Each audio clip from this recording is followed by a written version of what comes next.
बिस्मिल्लाहिर्रहमानिर्रहीम। कुछ मुख्तसर किस्म के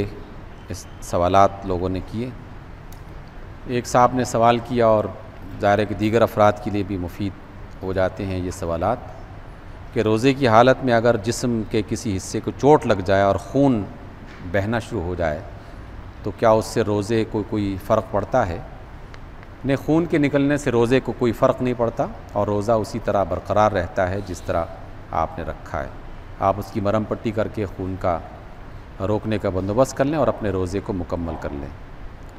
एक साहब ने सवाल किया कि क्या फ़ितराना अभी से अदा किया जा सकता है? जी हाँ, फ़ितराना जो है वो नमाज ईद उल फ़ितर से पहले आज से भी अदा किया जा सकता है। अगर कोई शख्स ये नीयत करके फ़ितराना अदा करता है कि इस फ़ितराने की रकम को कोई शख्स अपने इस्तेमाल में ले आएगा और उससे वो अपने रोज़े को या रमज़ान को या ईद को बेहतर बनाने का अहतमाम कर लेगा तो इससे अदा किया जा सकता है। एक साहब ने सवाल किया कि अभी अगर मैं अपने आइंदा आने वाले साल की जो आमदनी है या जो मेरे पास सरमाया है उसका एक रफ़ एस्टिमेट लगाकर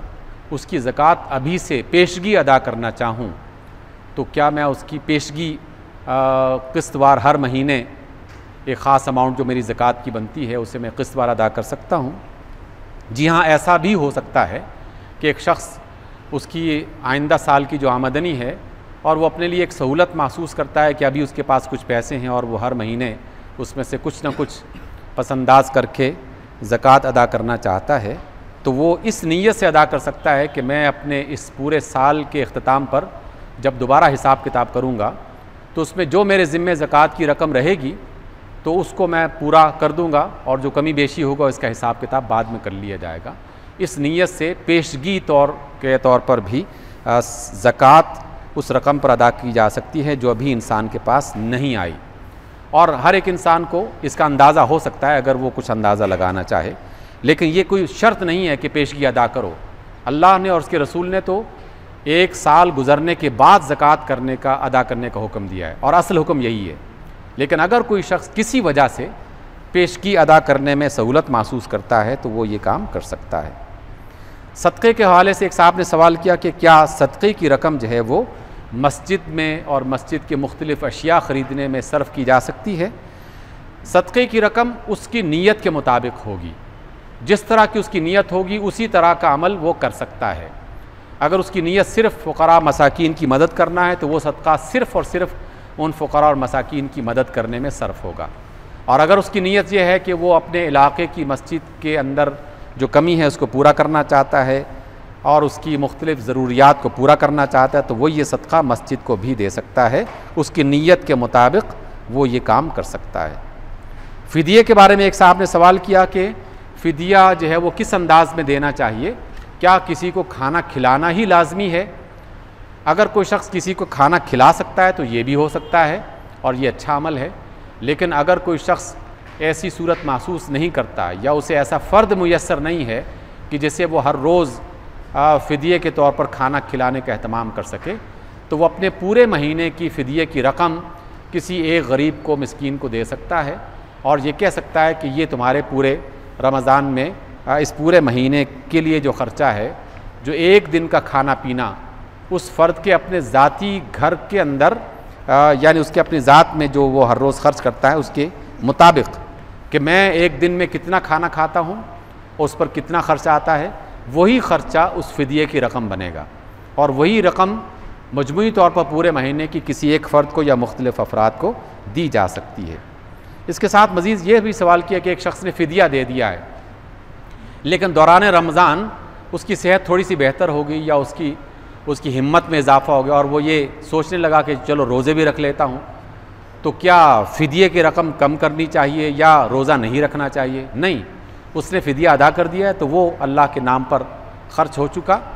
उसे वापस लेने की ज़रूरत नहीं है। लेकिन इस पर भी अगर वो रोज़ा रखना चाहे तो उसे मज़ीद अजर मिलेगा और उसको सवाब हासिल होगा, तो बैक वक्त वो दोनों चीज़ें भी कर सकता है। इसी तरह रोज़ा छोड़ने के हवाले से ख़वातीन की तरफ से एक सवाल आया कि कौन सी ख़वातीन जो है वो रोज़ा नहीं रखेंगी एक तो वही ख़वातीन कि जिनके लिए वो अय्याम कि जिसमें वो नमाज़ें अदा नहीं करती, यकीनन उसमें रोज़े भी नहीं रखेंगी, लेकिन इसमें वो तमाम माएँ भी शामिल हैं जो अपने बच्चों को फ़ीड करवा रही हैं और उनके बच्चे जो हैं उनकी दूध पर पल रहे हैं, तो वो रोज़ा ना रखें और बाद में जब अल्लाह ताला उन्हें मौका दे वो अपने इस रोज़े को अदा करें।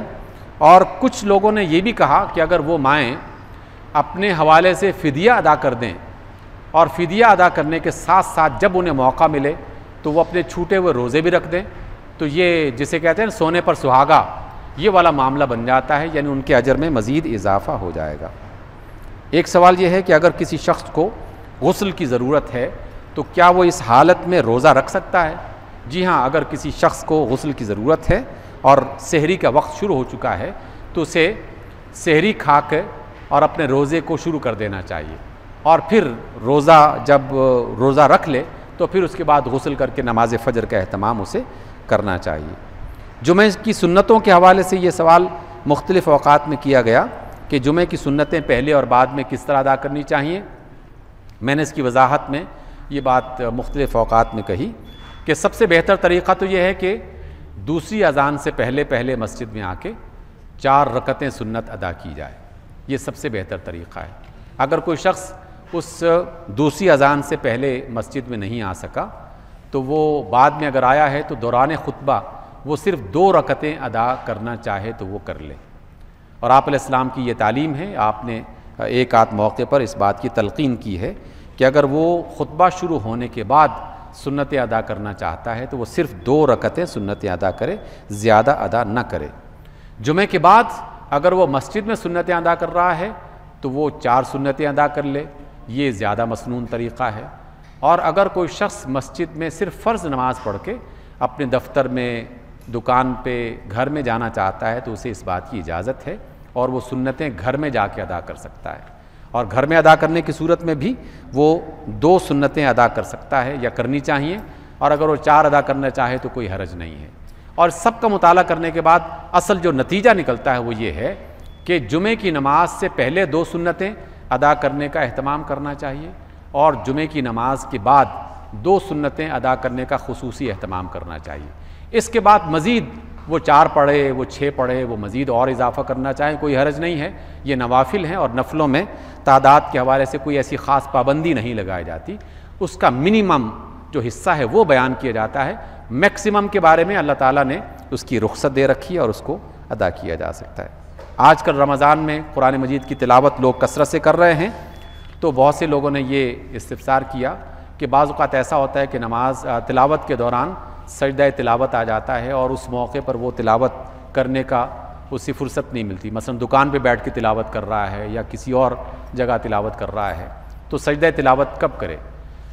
वो अपनी तिलावत जारी रखे, सजदा आयत सजदा जो है उसने पढ़ी, अगर सजदे का मौका मुयस्सर है सजदा कर ले, नहीं मौका मुयस्सर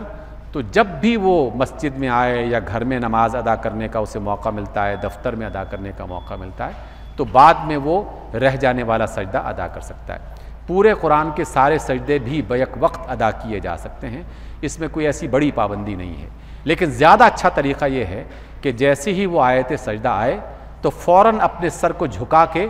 इस बात का इजहार कर दिया जाए कि अल्लाह तूने सजदे का हुक्म दिया और मैंने अपने सर को झुका दिया। क्योंकि सजदा तिलावत का बुनियादी फ़लसफ़ा ये है। उस आयत को अगर आप पढ़ के देखें तो उसमें यही आपको तर्जमा मिलेगा कि अल्लाह रब्बुल इज़्ज़त ने सजदा करने का हुक्म दिया और ए ईमान वालों तुम भी सजदा करने वालों में शामिल हो जाओ। जैसे हुक्म आया और हमने फ़ौरन अपना सर झुका दिया और कहा कि अल्लाह हम भी सजदा करने वालों में से हैं। गोया कि इस बात का इकरार किया जा सकता है। और बाज़ फ़ुक़हा के नज़दीक तो आप गाड़ी में सफ़र कर रहे हैं, दुकान पे बैठे हुए हैं, तो लाजमी नहीं है कि बाकायदा ज़मीन पर हाथ पाँव और पेशानी ज़मीन पर रख के ही सजदा किया जाए। अपनी उस सीट पर बैठे हुए भी सजदा कर सकते हैं और बाद में कभी मौका मिले तो फिर उस सजदे को दोहरा लिया जाए। तो इस तरीके से हम इन मामलात को सुधार सकते हैं।